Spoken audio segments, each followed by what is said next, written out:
Hello मीरे. अगं नाही नाही नाही, आज अजिबात नाही. म्हणजे you have called me at a very wrong time. आज नाही काही होणार आहे. म्हणजे मला इतका संताप झालाय सकाळपासून की मॉर्निंग अर्ली मॉर्निंग माय डोकं इज आउट. आणि ओके. मी इतकं गरम झाले की मी बाहेर येऊन थंड शांत होण्यासाठी बाहेर येऊन बसले. Because I just cannot. I will explain. Okay.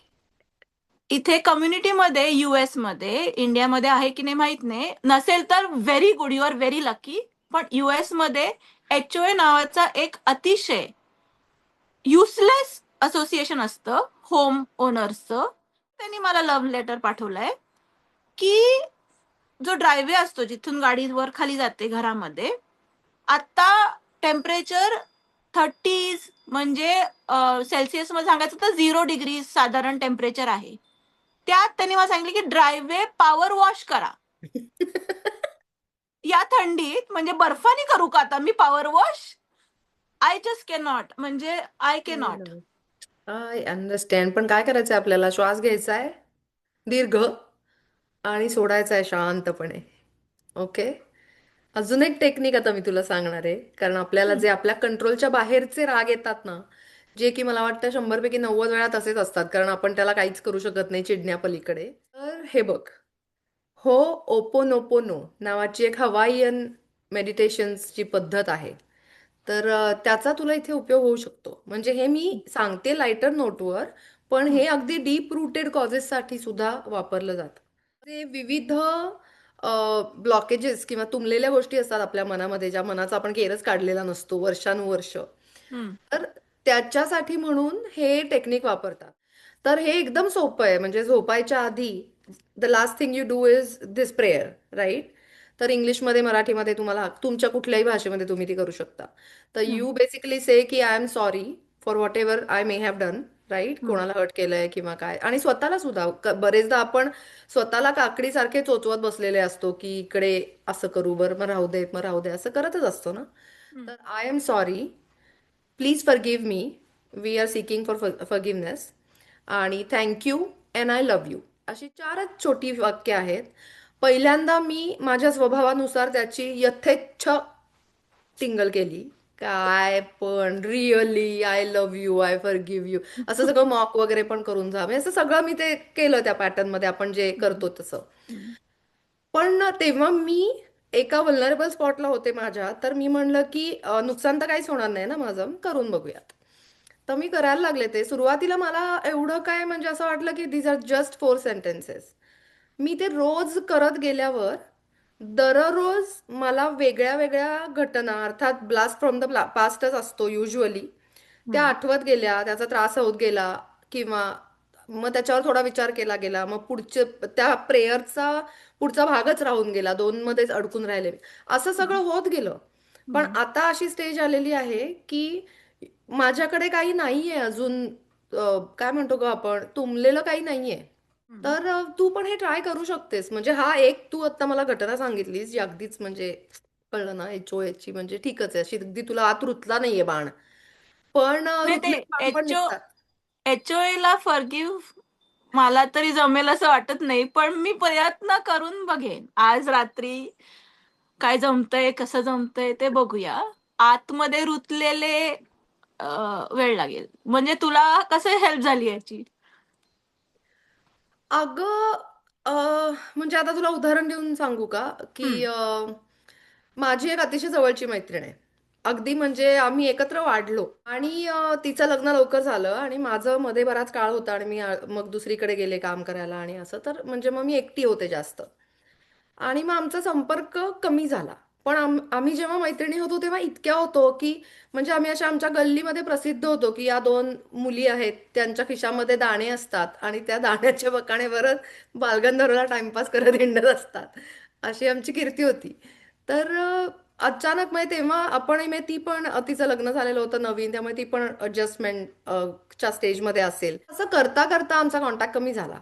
आणि मग इव्हेंच्युअली माझं जेव्हा कधी लग्न झालं तेव्हा मी असं चिडून, म्हणजे तेव्हाच चिडून बरं का, म्हणजे 8 वर्षापूर्वी तिने मला असं केलं होतं म्हणून मी तिला लग्नाला बोलवलं नाही. आणि ओ. ती इतकी गोड होती की तिने मला लग्नाच्या दिवशी फोन केला, अगं मग मी किती वाजता येऊ, म्हणजे शी डिडंट इवन केअर की मी हा. तिला काही निमंत्रण पत्रिका देते नाही. तर मी तिला म्हणलं, नाही ग, आम्ही फक्त 20च लोकांना बोलवलं वगैरे असं. तरी मला आगाऊपणा होताच. तर माझं मन मला भयंकर खायला लागलं. हम्म. आणि मग मी परत तिला कॉन्टॅक्ट केला. मग मी मला वाटतं की अगदीच कमी लोकांना, म्हणजे हाताच्या बोटावर पण मोजता येणार नाहीत एवढ्या लोकांना मी वारंवार सॉरी म्हणलंय आतापर्यंत. हम्म. कारण आय कुडंट लूज देम, म्हणजे शक्यच नाही. अजून 1 लाख वेळा पण म्हणायला तयार आहे टाईप्स. हम्म. तर तेवढ्यांदा तसंच ते सगळं झालं बॅक अँड फोर्थ. मग ती थोडी चिडलीच, म्हणजे माणूसच होती त्यामुळे. मग तेही सगळं आटपलं. आणि मग आम्ही आता परत आमचा नेहमीचे खिशातले दाणे टाकून जगाच्या गप्पा टाकायला मोकळे झालो. पण ह्या सगळ्या प्रोसेसमध्ये ना मला स्वतःला माफ करताना ह्या प्रेयरचा खूप उपयोग झाला. म्हणजे मी चुकूच शकते आणि माझी चूक समोर आली, that does not make me smaller or worst person ever, हम्म. राईट? आणि हे मेंड करता येऊ शकतं याची मला शक्ती मिळाली. म्हणजे हे बघ मिरे, तुझी चूक झाली आहे हे तुला खरं खरं समोरच्याला सांगताना करेज लागतं फार. थोडंसं बॅकग्राऊंड द्यायचे माझ्याविषयी. तर मी इकडे 10वी इंडियात संपवून, पुण्यात संपवून US ला 10वी नंतर आले. तर अंडरग्रॅड करताना म्हणजे 12वी नंतर जे कॉलेज होतं, तेव्हा मी एकटी इथे होते. म्हणजे आई वडिलांबरोबर इकडे आले होते, पण आई वडील परत पुण्याला गेले आणि मी इकडे एकटी होते. तर फर्स्ट इयर इकडे कसं असतं US मध्ये, की तुम्ही डॉर्म्स मध्ये राहता. सो त्या डॉर्म्स मध्ये राहिल्यामुळे माझ्या 2-3 जवळच्या इंडियन्स होत्या, मैत्रिणी झाल्या. तर त्या घट्ट मैत्रिणी झाल्या माझ्या. सेकंड इयर वी डिसाइडेड की अशा आम्ही आय थिंक 5 जणी होतो, that we will share an apartment. कारण तुम्ही 1 वर्ष डॉर्म मध्ये राहून पुढच्या वर्षी तुम्ही अपार्टमेंट मध्ये शिफ्ट होता. तर तिकडे अपार्टमेंट मध्ये शिफ्ट झाल्यानंतर 5 जणी होतो आम्ही. We did good. नंतर अनफॉर्च्युनेटली 5 पैकी 2 जणी हॅड टू लिव्ह कॉलेज आणि परस्यू समथिंग एल्स. सो आम्ही तिघीच राहिलो होतो. आणि पुढच्या वर्षीचं लीज साईन झालं होतं अपार्टमेंटचं. आणि 2 बेडरूम अपार्टमेंट होता. तर कोणतरी एक शेअर करायला हवं होतं आम्हाला, ते रेंट शेअर करायला. तर कोणीच मिळत नव्हतं. आणि नंतर त्या दोघी ज्या होत्या, दे वर लिव्हिंग इन 1 बेडरूम आणि मी दुसऱ्या बेडरूम मध्ये राहत होती. मग त्या म्हणाल्या की दे काइंड ऑफ डिसाइडेड की कश्मीरा एकटी राहते एका रूम मध्ये, so she should pay half the rent. आणि तेव्हा माझे पेरेंट्स US मध्ये नव्हते, इंडियात होते. हम्म, मी लोन काढून आणि असं सगळं, म्हणजे money was tight, really hmm, tight. Hmm. So it was not possible for me to take that burden on, की हाफ रेंट भरायचं म्हणजे खूप झालं, double the rent you have to pay, right? बरोबर. सो तेव्हा, आणि एक तर एकटेपणा असल्यामुळे ते खूप जास्त लागलं मनाला. आणि it is one of those, I don't know how to explain, but like मी माफ केलं त्यांना. लाईक ते झालं. मग नंतर त्या एका मैत्रिणींनी मला कॉल करून म्हणलं की वी आर व्हेरी सॉरी की आम्ही तुला इतकं तुसडेपणाने वागलो तुझ्याशी, आणि वी हम्म, didn't understand your side of the story, की तुला कसे फायनान्शियल सपोर्ट नाहीये. त्या दोघी इथेच राहणाऱ्या होत्या, इथेच बॉर्न अँड ब्रॉटअप होत्या. सो दे तसे फायनान्शियली मोर सिक्युअर होत्या. तर आणि अशी शी सेड सॉरी, तर मी माफ केलं. पण मग sometimes Wien you are in that vulnerable situation again, जेव्हा एकटेपणा वाटत असतो किंवा काहीतरी लो वाटत असतं, तेव्हा एकदम ते इन्सिडेंट आठवतं and you have to forgive them all over again. कारण ते ऑल ओव्हर अगेन तुम्हाला आउच होतं, आणि then you have to forgive them all over again. तसं माझं हे लाडकं जे विधान आहे ना, की फायनान्सेस पण शाळेपासून शिकवायला पाहिजेत. तसंच हे पण आहे की स्वतःची काळजी, स्वतःच्या मनाची काळजी कशी घ्यायची, हे पण लहानपणापासूनच थोडंसं शिकवायला पाहिजे ना. हम्म. आपल्याला ते नाही शिकवलं जात मला वाटतं. पण आता ह्याच्यामध्ये अजून एक जास्त खोलवर गेलेला जो बाण होता, जो काढताना बरंच रक्त निघालं. तर काय झालं होतं, ही माझी अत्यंत महाघट्ट मैत्रीण. ओके. आणि म्हणजे इतकी की मला असं वाटायचं की शक्यच नाहीये ना, म्हणजे हिच्याशिवाय आपलं आयुष्य इमॅजिन करणंच शक्य नाहीये. तर होता होता लाईफ हॅपन्ड आणि वी ड्रिफ्टेड. आणि त्याच्यातला काही भाग माझ्या अतिस्पष्ट स्वभावाचा पण होता. म्हणजे नंतर मला असं सांगण्यात आलं, अगं पण मग काहीच बोलायचं नाही ना, आणि थांबायचं तिथेच. म्हणजे त्या हम्म. मैत्रीला समजून घ्यायचं की एवढंच होतं आणि थांबायचं, असं असं मला सल्ले देण्यात आले. पण ते मला जमलं तेव्हाच्या मला ते जमलं नाही. मला असं वाटलं सांगायला नको का हे असं कसं करू शकते वगैरे वगैरे. मग मी ते अर्थातच सांगितलं. हम्म. आणि मग काय म्हणतो आपण, मग आम्ही असे ऑर्गॅनिकली कॉन्टॅक्ट कमी झाला असं झालं नाही. असा जर्क बसून कमी झाला आणि मनामध्ये खूप ग्रज राहिला. ठीक आहे. आता पलीकडच्या साईडला काय झालं ह्याची मला तितकीशी कल्पना नाही, मी फक्त माझं सांगू शकते. तसं माझ्या असं लक्षात आलं की प्रत्येक रिलेशनशिपचा एक एक कालखंड असतो आणि you want to respect that. म्हणजे एखादी मैत्री जर कमी होत येणार असेल विविध घटनांमुळे, तर you even want to respect that too. आणि मग त्या मैत्रीचा एक दोरा मी हातात ठेवायचा, दुसऱ्याने सोडलाय आणि मी त्याच्या हातात कोंबत राहायचं. It doesn't work that way. तर त्यावेळेला मला ती दोरी गुंडाळून ठेवायची खिशामध्ये आणि फक्त जे चांगला वेळ घालवलाय, चांगले क्षण घालवलेत, ते मात्र नक्की लक्षात ठेवायचे. हे मला असं म्हणजे असं क्लीन, शांत, पाणी शांत तसं वाटतं. तर that will also help with smaller, म्हणजे अगदी एकदम आत खोलवर गेलेले बाण सुद्धा जे काय जखमा करतात त्यांनी पण ही या प्रार्थनेमुळे हील होऊ शकतात.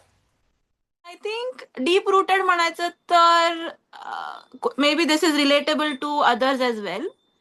पण लहानपणी सुद्धा मी खात्या पित्या घरची होते. मी अशी बारीक सुरीक नव्हते.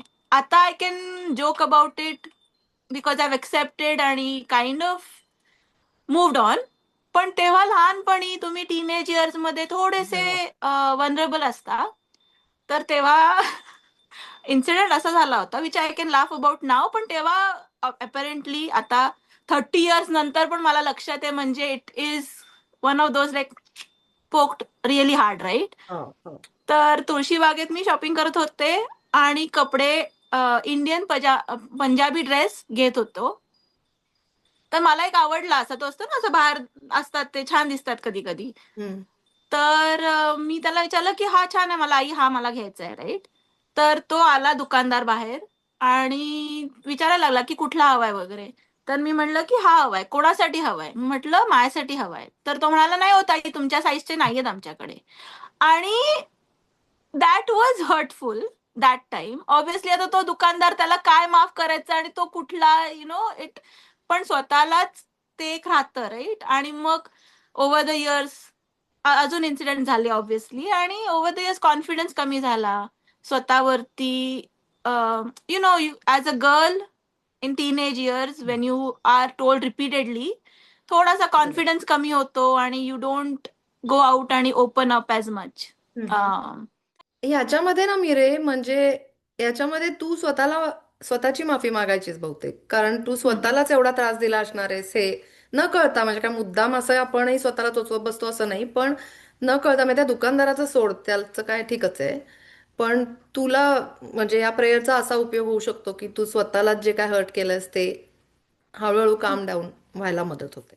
असं मला तरी, म्हणजे फर्स्ट टाइम तरी मी सांगू शकते नक्की की आतलं म्हणजे तुझं मन साफ व्हायला नक्की उपयोग होतो. कारण आपण काय म्हणजे आपण घराचा केर काढतो, पण आपण ऍक्च्युली मनामध्ये असं सगळं भरून नुसतं कचरा ठेवत असतो ना, म्हणजे ते साफच नाही करत आपण.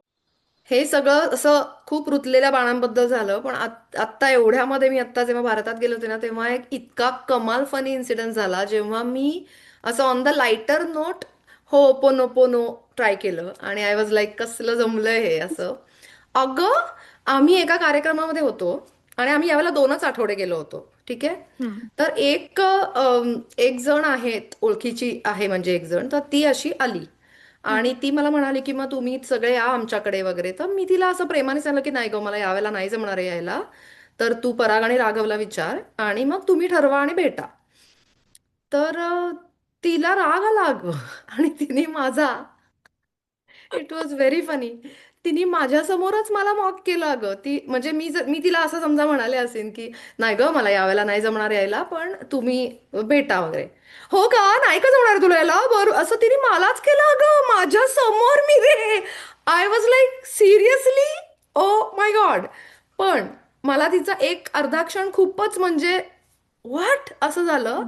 आणि मग मी तिला तिथेच एक असं भेट म्हणून मनातल्या मनात माफच करून टाकलं अगं. आणि मग I walked out of it अगदी असंच ना, मला काहीच म्हणजे क्या देर वॉज बात है, नथिंग इन माय माइंड. क्या त्यामुळे बात है. अशा छोट्यापासून मोठ्या गोष्टींपर्यंत याचा उपयोग होतो. झोपायच्या आधी आज ट्राय करून बघ आता तू. ठीक आहे? काय येस. म्हणशील? I am sorry. Please forgive me. Thank you. I love you. बस एवढं करत राहा आणि वी विल सी. ओके? पण भेटूयात, परत बोलूया त्याच्यावर. Bye. All right, see you. चल बाय, चिरी मिरी. चिरीमिरी.